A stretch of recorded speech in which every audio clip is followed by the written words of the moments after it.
Hello guys, welcome to उर्बा classes bye प्रिया थापर। आज हम लोगों ने स्टार्ट कर रखी है सीरीज 1 शॉर्ट वीडियो, क्योंकि एग्जाम आने वाले हैं और बहुत सारे स्टूडेंट्स ये चाहते हैं कि मैम फटाफट से हमें रिवाइज हो जाए। और देखिए, हमारे वीडियोस के पीछे एक ही कंसेप्ट है, एक ही फंडा है कि कम टाइम में आपको कैसे ज्यादा कंसेप्ट डिलीवर करा जाए। तो बहुत कम समय में लीनियर प्रोग्रामिंग प्रॉब्लम के सारे कंसेप्ट कुछ अच्छे एग्जाम्पल्स के साथ, इंपॉर्टेंट एग्जाम्पल के साथ, ताकि आपको रिवाइज हो जाए ये चैप्टर। तो सबसे पहले आपको इसमें कुछ इंपॉर्टेंट टर्म्स को समझना जरूरी है कि वो टर्म्स क्या होती हैं। Objective functions, subject to constraint, non negativity constraint, feasible region, optimal solution क्या होता है, बाउंडेड एरिया क्या होता है, अनबाउंडेड सॉल्यूशन क्या होता है। तो हम एग्जांपल के थ्रू आपको इन सभी टर्म का मतलब बताएंगे। पहले थोड़ा सा आउटलाइन दे देते हैं, बट फिर एग्जांपल ज्यादा अच्छे तरीके से क्लियर हो जाएगा। तो देखो, ऑब्जेक्टिव फंक्शन का मतलब क्या होता है कि आप एक मैन्युफैक्चरर हो, तो आप यही चाहोगे कि आप दो प्रोडक्ट बनाना चाहते हो, मान लो ए और बी। तो आप चाहते हो कि उनको बनाने की जो कॉस्ट हो वो मिनिमाइज हो, या तो ये आपका ऑब्जेक्टिव फंक्शन हो सकता है। या आप ये चाहते हो कि इन दोनों को हम मार्केट में बेच रहे हैं तो इससे ज्यादा प्रॉफिट मिले, यानी प्रॉफिट को मैक्सिमाइज करना चाहोगे या कॉस्ट को मिनिमाइज करना चाहोगे। तो ऐसे ही ऑब्जेक्टिव फंक्शन वाला स्टेटमेंट आपको एक दे रखा होगा, राइट। इसके अलावा आपको subject to constraint, subject to constraints क्या होती है, लिमिटेशंस। अब देखो, आप मैन्युफैक्चरर हो, आप चाहते हो कि प्रॉफिट मैक्सिमाइज हो या आप कॉस्ट मिनिमाइज करना चाहते हो, बट आपके पास कुछ लिमिटेशंस हैं। फॉर एग्जांपल, आपके पास कैपिटल सिर्फ 1 लाख रुपीस है, लेबर के सिर्फ 1200 आवर्स हैं, ठीक है ना। तो ये सारी चीजें जो हैं, ये आपके पास लिमिटेशंस है, जिनको ध्यान में रखते हुए ही आपको अपना ऑब्जेक्टिव फुलफिल करना है। That is what subject to constraint. Non negativity constraint क्या होते हैं, आपको देखने को मिलेंगे। आपके पास हमेशा क्वेश्चंस में दे रखा होगा x greater than 0, y greater than 0, क्योंकि यहां पर जो x और y होते हैं ये यूनिट्स हो सकते हैं, कोई ऐसी चीज हो सकती है जो नेगेटिव नहीं होती। इसीलिए जनरली आपको इनमें क्वेश्चंस में x greater than 0, y greater than 0 दे रखा होता है। इसका मतलब ये होता है कि आपके पास x और y की वैल्यू पॉजिटिव है। अब एक एग्जांपल के तौर पे, जैसे मैंने अभी एग्जांपल लिया कि एक प्रोड्यूसर दो प्रोडक्ट बनाना चाहता है, मान लो टेबल और चेयर। वो आपसे यही जानना चाहता है कितने टेबल बनाऊं, कितने चेयर बनाऊं। तो टेबल को आपने x ले रखा है और चेयर को आपने y ले रखा है। क्या टेबल या चेयर के नंबर्स नेगेटिव में आ सकते हैं? नहीं। इसलिए ये वाला कंस्ट्रेंट आपको देखने को मिलेगा। जब हम क्वेश्चन करेंगे ना, ज्यादा अच्छे तरीके से क्लियर हो जाएगा ये। बस एक बार ऊपर से ओवरव्यू ले लो, ठीक है ना। तो नॉन नेगेटिविटी कंस्ट्रेंट, और अगर ये दे रखा होता है तो इसका एक खास पॉइंट ये होता है कि आपका जो शेडेड एरिया होगा वो फर्स्ट क्वाड्रेंट में आएगा, ठीक है ना। फिर आएगा फिजिबल रीजन, जो भी बाउंडेड एरिया होगा या जो भी अनबाउंडेड एरिया होगा, जहां पर आपके क्या कह सकते हैं, ऑप्टिमल सॉल्यूशन लाई करते हैं, उसको बोलते हैं फिजिबल रीजन, ठीक है। बताएंगे क्या होगा फिजिबल रीजन। अब ऑप्टिमल सॉल्यूशन क्या होगा, जहां पर आपका मिनिमम या मैक्सिमम वैल्यू आपको मिल जाएगा, वो ऑप्टिमल सॉल्यूशन होगा। तो इन सभी टर्म्स को एग्जांपल में आपको क्लियर करेंगे। और आपके पास जब फिजिबल रीजन होगा, अगर वो बाउंडेड आ गया, बंद आ गया, है ना, अगर वो कुछ इस तरीके से आ गया आपके पास, लाइक दिस, है ना, बाउंडेड आ गया, ये भी बाउंडेड आ गया आपके पास, तो आपके पास ये बाउंडेड का एग्जांपल है। तो आपके पास अगर ऐसे सॉल्यूशंस आते हैं तो उसको बोला जाएगा कि उसमें मिनिमम या मैक्सिमम पॉइंट दोनों मिलेंगे आपको, यानी ऐसे में मिनिमम वैल्यू या मैक्सिमम वैल्यू दोनों मिलेंगी। लेकिन अगर आपके पास ऐसे अनबाउंडेड एरिया आ जाए, ये देखिए बाउंड नहीं है, तो आपके पास मैक्सिमम या मिनिमम वैल्यू हो भी सकती है और नहीं भी हो सकती। और मैंने अभी इस वीडियो के अंदर दोनों एग्जांपल ऐसे ही लिए हैं, बाउंडेड वाला पूरा कंसीडर कर लेंगे और अनबाउंडेड वाला भी क्लियर हो जाएगा, और आपको ये भी समझ में आ जाएगा कि शेड कैसे करते हैं, ठीक है। तो सबसे पहले इसका क्वेश्चन देखते हैं। देखो, यहाँ पे ब्रैकेट में लिखा हुआ है z, मैक्सिमाइज और मिनिमाइज दोनों ही दे रखे हैं, पर जनरली एक ही आपका ऑब्जेक्टिव होता है, या तो मैक्सिमाइज या मिनिमाइज। तो ये आपका ऑब्जेक्टिव फंक्शन है, 3x + 9y। यहाँ पर x y जो है वो टेबल चेयर भी हो सकते हैं, विटामिन हो सकते हैं, कोई भी क्वांटिटी हो सकती है, ठीक है। पेन और पेंसिल्स हो सकते हैं, कुछ भी क्वांटिटी हो सकती है। और ये रहे आपके पास सब्जेक्ट टू कंस्ट्रेंट। ये क्या लिख रहा है कि x + 3y should be less than 60, है ना, या इक्वल टू 60, और x और y की value can be greater than 10। x जो होना चाहिए छोटा होना चाहिए, इक्वल होना चाहिए y के। तो ये जो आपके पास है ये सब्जेक्ट टू कंस्ट्रेंट है। तो मैंने आपके साथ जो टर्म्स डिस्कस करी थी उसमें सबसे पहली टर्म थी ऑब्जेक्टिव फंक्शन। तो ये z में जो दिया होता है ये ऑब्जेक्टिव फंक्शन होता है। मिनिमाइज लिखा होता है या मैक्सिमाइज लिखा होता है, बट मैंने यहां पर बोली है जिसमें दोनों लिखे हुए हैं, है ना। तो हम दोनों ढूंढ के आपको बताएंगे। फिर ये आपके पास लिमिटेशंस होती है जिनको बोलते हैं सब्जेक्ट टू कंस्ट्रेंट, और ये आपको नजर आ रहे हैं x greater than 0, y greater than 0, इनको बोलते हैं नॉन नेगेटिविटी कंस्ट्रेंट। इसकी वजह से एक बात क्लियर है कि आपका जो आंसर आएगा वो फर्स्ट क्वाड्रेंट में आएगा। Is it okay? अब हमें इसका ग्राफ सीखना है कि मैम ग्राफ कैसे बनाते हैं। तो फर्स्ट ऑफ ऑल मैं ये स्टेटमेंट जरूर मेंशन करती हूँ क्योंकि इनइक्वालिटी का ग्राफ नहीं बनता है ना। तो to draw the graph we have to convert inequality into equality. तो पहले मैंने इन तीनों इक्वेशन को इक्वालिटी में कन्वर्ट करा, that is x plus 3y is equal to 60, x plus y is equal to 10, x is equal to y. अब ध्यान देना है कि तीनों इक्वेशंस में जो वैल्यूज पुट करनी है वो मोरलेस एक जैसी होनी चाहिए। तो क्योंकि मुझे राइट साइड पे 60 और 10 नजर आ रहा है, तो जो मैं वैल्यू पुट करूंगी वो 1 2 3 नहीं पुट करूंगी, 10 20 के फॉर्म में पुट करूंगी, है ना। तो थोड़ा सा राइट साइड देख लिया करो। अगर 600 और 100 होता तो मैं यहाँ पर 100 200 वैल्यूज पुट करती। फिलहाल यहाँ 60 है तो मैं जो वैल्यूज पुट करूंगी वो 10 20 के फॉर्म में होगी, बट सबसे पहली वैल्यू 0। तो x को अगर हम 0 रख दें तो y की वैल्यू कितनी आ गई आपके पास, 20 आ गई। और अगर हम y को 0 रख दें तो x की वैल्यू आ गई 60। तो ये दो सिंपल अगर मिल जाए तो बहुत अच्छी बात है ना। अगर मैंने x की वैल्यू 0 रख दी तो y की वैल्यू 10 आ गई, अगर y की वैल्यू 0 रख दी तो x की वैल्यू 10 आ गई। क्लियर? अब यहां देखो, अगर आपने x की वैल्यू 0 रखी तो y की वैल्यू 0 आ गई। ये लाइन बहुत इंपॉर्टेंट है। फिर आप 0 नहीं रख सकते दोबारा, क्योंकि x 0 पे y 0 क्लियर हो गया। अब कुछ और रखो। तो अगर हम x को 10 रख रहे हैं तो y की वैल्यू भी क्या आ रही है, 10। अब हमने इसका ग्राफ बनाना है और ये समझना है कि शेडेड एरिया कैसे निकाला जाता है। चलिए अभी इन्हें प्लॉट करते हैं और देखते हैं हमारा फिजिबल सॉल्यूशन कहाँ आएगा। तो देखिए सबसे पहला पॉइंट है 0,20। तो 0,20 कहाँ पर आ जाएगा आपके पास, y एक्सिस पर आ गया, दैट इज 0,20। उसके बाद है 60,0। तो 60,0 हमारा यहाँ आ गया, दैट इज 60,0। तो इसे जरूर लिखना है और उसके बाद आपने इसे ज्वाइन कर देना है और फिर हमें सोचना है कि शेडेड एरिया कहाँ है। यहीं पर सबसे ज्यादा बच्चों को कंफ्यूजन है कि शेडेड एरिया कहाँ होता है, तो यही आपने समझना है मेन। और ऐसे नहीं छोड़ना है, ये लाइन सेगमेंट नहीं है, ये लाइन है तो एरो जरूर बनाने हैं। और फटाफट इस लाइन का नाम लिखो, कौन सी है, x plus 3y equal to में 60, राइट। अब ध्यान से सुनेंगे, शेडेड एरिया पहले एक बार में सारी लाइंस बना देंगे, उसके बाद शेडेड एरिया देखेंगे। अब ये वाली लाइन बनाते हैं 0,10 और 10,0। तो 0,10 ये हो गया और 10,0 हमारे पास ये हो गया, ठीक। चलो अब ये लाइन बना देते हैं हम।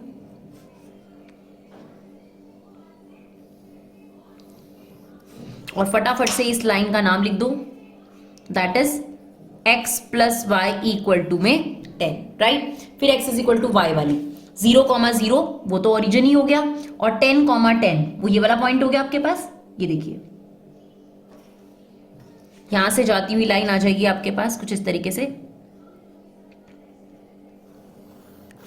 ठीक। अब आपने इसका नाम लिख देना है x is equal to y. अब बारी आती है इसके शेडेड एरिया की, जो सबसे इंपॉर्टेंट पार्ट है जिसको आपने समझना है कि शेड कहां की तरफ किया जाता है। तो आपने ये ध्यान रखना है, किसी भी लाइन को लेना है, उसके ऊपर या नीचे की तरफ शेड होगा तो उसको बोलते हैं हम ट्रू एरिया की तरफ शेड होगा। तो ट्रू एरिया कैसे डिसाइड होता है, वो उसकी इनइक्वालिटी से डिसाइड होता है, राइट। तो हम सबसे पहले वाले की इनइक्वालिटी ले रहे हैं, x plus 3y less than 60, ठीक है। हमने यहां पे ले लिया x plus 3y less than 60। अब आपने क्या करना है, मेरी बात को गौर से सुनना है। कोई भी ऐसा पॉइंट लो इस लाइन पर जो इस लाइन पर नहीं होना चाहिए, कहीं से भी ले लो। देखो इस लाइन के ऊपर से ले लो, नीचे से ले लो, वो तुम्हारी मर्जी है, कहीं से भी ले लो, है ना। इस लाइन के ऊपर से ले लो, नीचे से ले लो। तो हम इसके नीचे वाला 0,0 ले रहे हैं जो इस लाइन के ऊपर लाई नहीं करता। कौन सा पॉइंट लेना है, जो उस लाइन के ऊपर नहीं हो, वो नहीं लेना जो उस लाइन के ऊपर। जैसे 40, अगर फॉर एग्जांपल मुझे 0,20 लेना है तो मैं इस लाइन के लिए नहीं ले सकती, 60,0 इस लाइन के लिए नहीं ले सकती, है ना। तो देखो सबसे इजी रहता है 0,0, वो इस लाइन के ऊपर नहीं लाई करता, है ना, उसके नीचे की तरफ है। तो ये वाला जो पॉइंट है 0,0 मैंने इस लाइन के नीचे की तरफ लिया है और मैंने यहाँ पे पुट कर देना है, ठीक है। तो मैंने यहाँ पे पॉइंट लिया 0,0, x की जगह 0 पुट करो, y की जगह 0 पुट करो। अब ये देखो कि जो ये स्टेटमेंट तुम्हारे सामने है ट्रू है या फॉल्स है। 0 जो है वो छोटा होता है 60 से, तो ये ट्रू स्टेटमेंट है। अगर ये ट्रू स्टेटमेंट है दैट मीन्स जहां से आपने ये पॉइंट लिया है उसी तरफ शेड होगा। तो ये पॉइंट आपने लाइन के नीचे से लिया था, इसका मतलब नीचे ही शेड हो।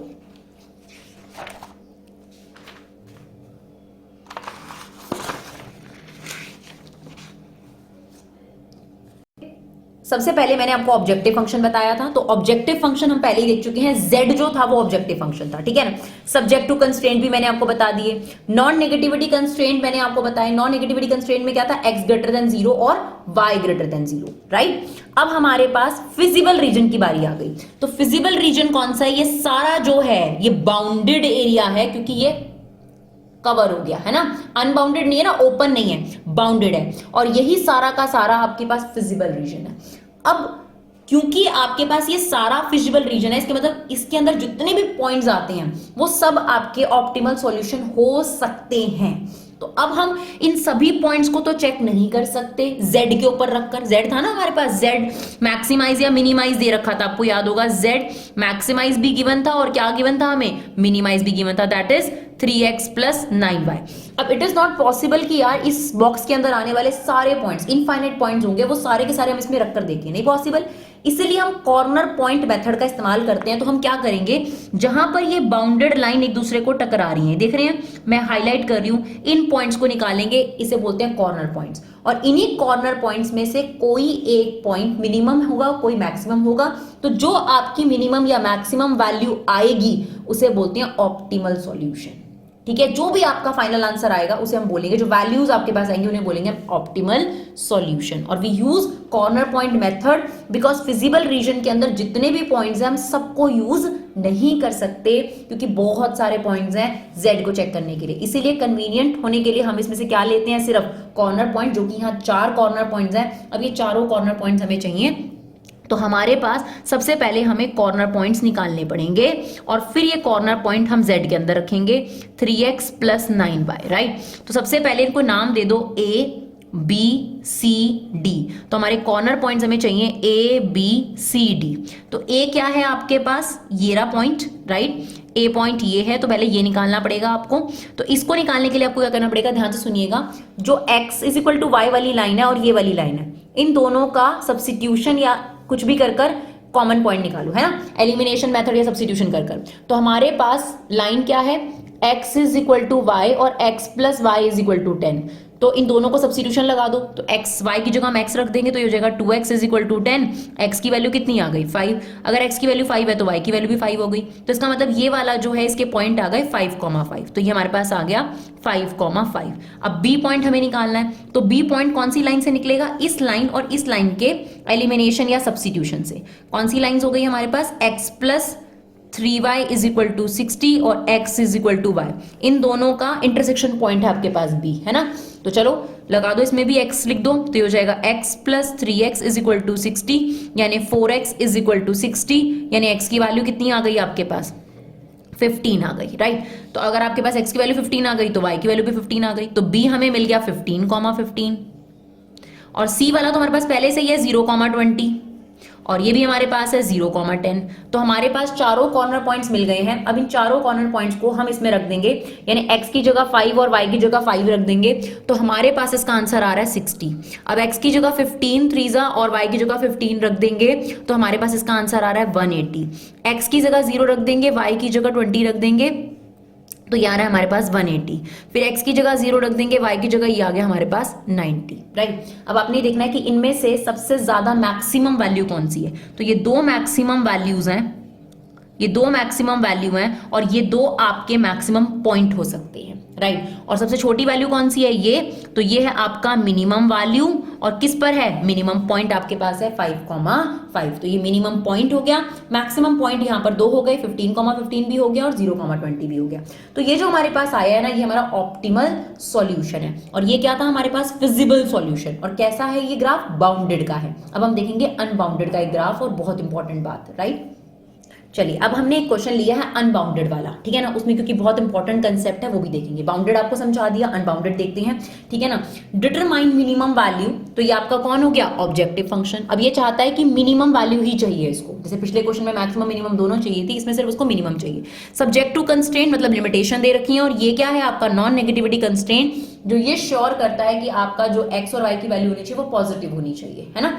यानी आपके पास जनरली आपका जो आंसर होना चाहिए वो फर्स्ट क्वाड्रेंट में ही लाई करना चाहिए, राइट। अब मैंने इसका सॉल्यूशन शुरू करा, और सबसे इंपॉर्टेंट लाइन में लिखती हूँ, to draw the graph we have to convert inequality into equality. चलो, अब मैंने 2x minus y is equal to -5, 3x plus y is equal to 3 and 2x minus 3y is equal to 12 की equation बना ली। अब इसमें value रखनी है, तो मान लीजिए मैंने x की वैल्यू 0 रख दी तो y की वैल्यू 5 आ गई, और अगर मैंने y की वैल्यू 0 रख दी तो x की वैल्यू आ जाएगी -2.5, राइट। अगर हम y की वैल्यू 0 रख दें तो ये 2 इसके अपॉन में आ जाएगा, तो ये आ जाएगा -0.25। तो नेगेटिव में हो सकता है, नहीं तो आप कुछ और भी ले सकते हैं, कोई दिक्कत नहीं है।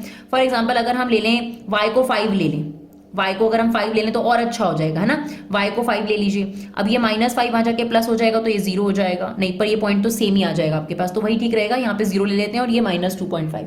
चलिए अब आगे चलते हैं, x की वैल्यू 0 ले लेते हैं, x की वैल्यू 0 तो y की वैल्यू कितनी आ गई 3। अगर हमने y की वैल्यू 0 रखी तो x की वैल्यू आ रही है 1, राइट। अब यहाँ देखिए, अगर हमने x की वैल्यू 0 रखी तो y की वैल्यू आ रही है -4, और अगर हम y को 0 रख दें तो x की वैल्यू आ जाएगी 6। तो कोई बात नहीं, नेगेटिव पॉइंट्स आ रहे हैं बट एरिया नेगेटिव में नहीं आएगा। तो चलिए अब हम इसके लिए ग्राफ बनाते हैं। चलिए फटाफट से इस पॉइंट को प्लॉट कर लेते हैं। 0,5 0,5 ये आ गया आपके पास 0,5, ठीक है। -2.5, 0 -2.5, 0। देखिए कंफ्यूज मत होइएगा, पॉइंट नेगेटिव हो सकते हैं, यानी वैल्यूज नेगेटिव हो सकती हैं, लेकिन जो फाइनल हमारा शेडेड एरिया आएगा वो नेगेटिव नहीं होगा, ठीक है ना, वो नेगेटिव नहीं होगा आपके पास।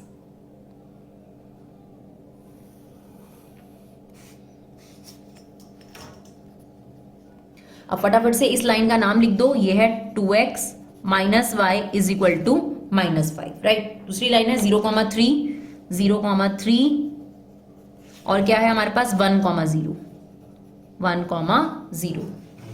ये लाइन कुछ ऐसे चली जाएगी हमारी,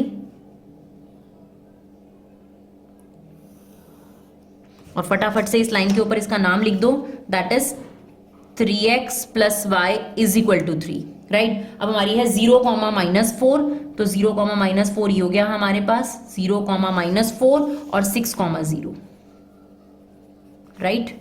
तो ये हमारे पास एक और लाइन बन गई।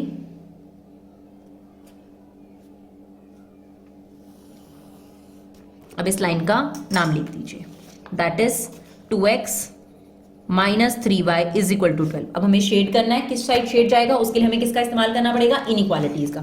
तो सबसे पहली इनइक्वालिटी हम ले लेते हैं 2x - y > -5, राइट। तो आपके पास इनइक्वालिटी लेंगे सबसे पहले और फिर चेक करेंगे कि कहां पर उसका सॉल्यूशन जो है हमारा लाई करेगा।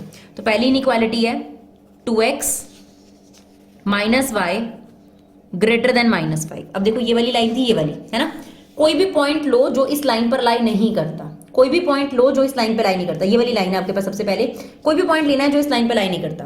तो 0,0 बड़े आराम से इस लाइन पे लाई नहीं करता, तो हम ले सकते हैं ना, क्योंकि इसके इस साइड है ना, राइट साइड पर।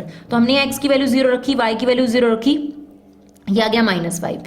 0 बड़ा होता है -5 से, तो ये ट्रू कह रहा है या फॉल्स कह रहा है, ट्रू कह रहा है। इसका मतलब शेड किस साइड होगा, इस लाइन। और आपको मैं पहले ही बता चुकी हूँ, क्योंकि क्वेश्चन में नॉन नेगेटिविटी कंस्ट्रेंट है तो फाइनल एरिया यहाँ नहीं आएगा, यानी एरिया आपके पास फर्स्ट क्वाड्रेंट में आएगा। बट ये क्लियर हो गया कि इस लाइन का इस साइड शेड होगा, इस साइड शेड नहीं होगा, क्योंकि यही इसका ट्रू एरिया था, राइट। ये लाइन कह रही है इस साइड शेड करो। चलो अब नेक्स्ट लाइन लेते हैं, 3x + y > 3। कौन सी लाइन है आपके पास, ये वाली है ना। कोई भी पॉइंट लो जो इस लाइन पर ना हो, तो 0,0 इस पे भी नहीं है ना, इसके लेफ्ट पे है, तो यहां रख दो। x की वैल्यू 0, y की वैल्यू 0। 0 बड़ा होता है 3 से, तो अभी आपके पास फॉल्स आ गया। तो इसने ये पॉइंट नीचे की तरफ लिया था, ये लाइन के नीचे की तरफ। अगर ये फॉल्स एरिया तो हमें ट्रू की तरफ शेड करना होता है, यानी ये लाइन कह रही है इस तरफ शेड करो। Is it okay? तो अब तक हमारे पास ये आ गया। अब लास्ट लाइन बची है हमारे पास, इसमें भी चेक कर लेते हैं कि किस तरफ शेड करने को कह रहा है। तो ये हमारे पास है 2x - 3y <= 12। ये लाइन है आपके पास। इस लाइन पे कोई भी ऐसा पॉइंट लो जो इस लाइन पर लाई नहीं करता, तो 0,0 इस पे भी लाई नहीं करता, तो ले लो यहाँ 0,0। x की वैल्यू 0, y की वैल्यू 0। तो ये क्या कह रहा है, ये तो ट्रू कह रहा है। तो अगर ये ट्रू कह रहा है तो जहां से आपने पॉइंट लिया था उसी साइड शेड होगा। Is it okay? तो अब आपके पास क्लियर हो गया कि जो एरिया शेडेड है वो ये वाला है। देखो फर्स्ट क्वाड्रेंट से बाहर नहीं जाना शेड में किसी भी कीमत पर, ये बात हमें पहले ही क्लियर हो गई थी। तो ये हमारा शेडेड है और ये क्वेश्चन आ गया अनबाउंडेड वाला। कौन सा क्वेश्चन आ गया? अनबाउंडेड वाला। अनबाउंडेड में क्या होता है, अनबाउंडेड में आपके पास मिनिमम या मैक्सिमम सॉल्यूशन हो भी सकता है और नहीं भी हो सकता, यही हमें देखना है। तो अब हमें सबसे पहले इसके कॉर्नर पॉइंट्स पता करने हैं। तो ये रहे इसके कॉर्नर पॉइंट्स, ए, ये हमारा कॉर्नर पॉइंट बी, ये हमारा कॉर्नर पॉइंट सी और ये हमारा कॉर्नर पॉइंट डी। यानी इसमें कॉर्नर पॉइंट्स पहले से ही आपको पता है, करने की जरूरत भी नहीं है। देखो कॉर्नर पॉइंट और हमारे पास z गिवन है -50x + 20y। Is it okay? ये हमें गिवन था। तो हमारे पास कॉर्नर पॉइंट a गिवन है, देखो 6,0। b गिवन है हमारे पास, ये देखिए ये b ले लेते हैं आपके पास, दैट इज 1,0। c ले लो 0,3 और d ले लो 0,5।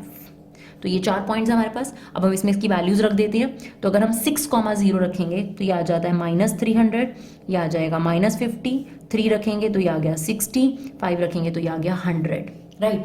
अब ऐसे हमसे क्या पूछा गया था, इसकी मिनिमम वैल्यू पूछी थी, देखो ऊपर, है ना।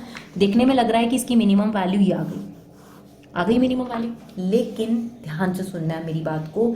अनबाउंडेड में ये आंसर करेक्ट हो भी सकता है और नहीं भी हो सकता। ये चेक करने के लिए कि वाकई में -300 मिनिमम सॉल्यूशन है, हमें आगे काम करना पड़ेगा। और क्या करना पड़ेगा, तो ध्यान से सुनना। आपके पास जो ऑब्जेक्टिव फंक्शन दे रखा है -50x + 20y, ठीक है, इट्स लेस देन, मिनिमम के केस में लेस देन -300। एक और इनइक्वालिटी खुद फ्रेम करनी है। अगर मैक्सिमम होता तो ग्रेटर देन का साइन लगाना है, खुद फ्रेम करना है, इसका ग्राफ बनाना है अब आपने, ठीक है ना। तो अगर मुझे, आपको पहले ही पता है ग्राफ बनाना होता है तो इनइक्वालिटी को किस में कन्वर्ट करना पड़ता है, इक्वालिटी में। अब आप देखिए, इसको हम क्या कर सकते हैं, 10 से कैंसिल आउट कर सकते हैं, तो ये हो जाएगा 5x + 2y = -30। अब हमने इसका ग्राफ बनाना है, राइट।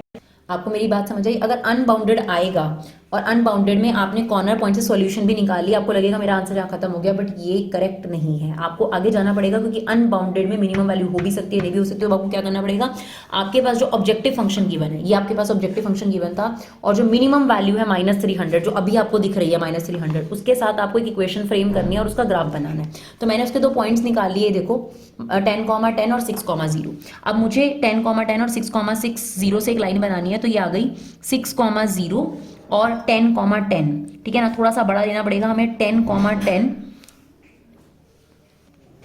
10, 10, देखिए आप प्लॉट कर लीजिए 10, 10। तो अब ये लाइन आपके पास कुछ इस तरीके से बन गई, राइट। अब देखिए ये फिजिबल सॉल्यूशन में और इसमें कॉमन पॉइंट्स है। देखो फिजिबल सॉल्यूशन क्या था, ये सारा का सारा आपका फिजिबल एरिया था, है ना, फिजिबल रीजन था।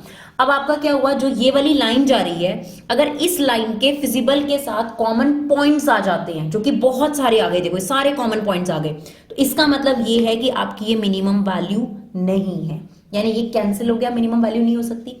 अब अगर ये कैंसिल हो गया मिनिमम वैल्यू, तो क्या -50 मिनिमम वैल्यू हो सकती है, क्वेश्चन मार्क राइज हो गया। अब आपको फिर से ये प्रोसेस दोहराना पड़ेगा, यानी आपको फिर लेना पड़ेगा -50x + 20y < -50, राइट। अब आपको फिर से इसकी ग्राफ बनाने के लिए क्या करना पड़ेगा, देखो -50x + 20y = -50, तो ये आ जाएगा -5x + 2y = -5। आपको फिर से ये लाइन फ्रेम करनी पड़ेगी, राइट। और अगर ये लाइन इस कॉमन एरिया से ना जाकर कहीं भी और से जाए, तो ये आंसर हो सकता है, नहीं तो नहीं, राइट। चलिए देखते हैं एक इंपॉर्टेंट क्वेश्चन जो मैंने एनसीईआरटी एग्जाम्पलर से लिया है, इसी पर बेस्ड। देखिए बहुत सिंपल सा क्वेश्चन है और एग्जाम में पूछा जा सकता है। Corner point of the feasible region, तो कोई भी फिजिबल रीजन था, उसके कॉर्नर पॉइंट्स आपको ये 3 दे रखे हैं, ठीक है ना। z आपके पास मैक्सिमम फंक्शन दे रखा है px + qy, ठीक है। अब आपको कहता है कि यहां पर जो ये फंक्शन मिनिमम हुआ था, ये 3,0 और 1,1 दोनों पे हुआ था। आपको मैंने एग्जांपल करके दिखाया ना, दोनों पे सेम मैक्सिमम वैल्यूज आ रही थी। तो इसका मतलब 3,0 पे भी z वही आ रहा था जो 1,1 पे आ रहा था, यानी z at 3,0 = z at 1,1। तो इसमें क्या करो, 3,0 रख दो, तो ये आ जाएगा 3p + 0q = p + q। Is it okay? तो आपके पास 3p - p = q, यानी आपके पास 2p = q। अब आप देख सकते हो इसमें से कौन सी स्टेटमेंट करेक्ट है, p = q/2, यानी ऑप्शन बी करेक्ट है। तो आप देख सकते हैं लेस देन हाफ आवर में मैंने आपके पास लीनियर प्रोग्रामिंग का पूरा इंपॉर्टेंट कंसेप्ट डिस्कस करा कि क्या इंपॉर्टेंट टर्म्स होती हैं, बाउंडेड एरिया कैसे निकालते हैं, शेड कैसे करते हैं, इंपॉर्टेंट क्वेश्चन भी डिस्कस करा।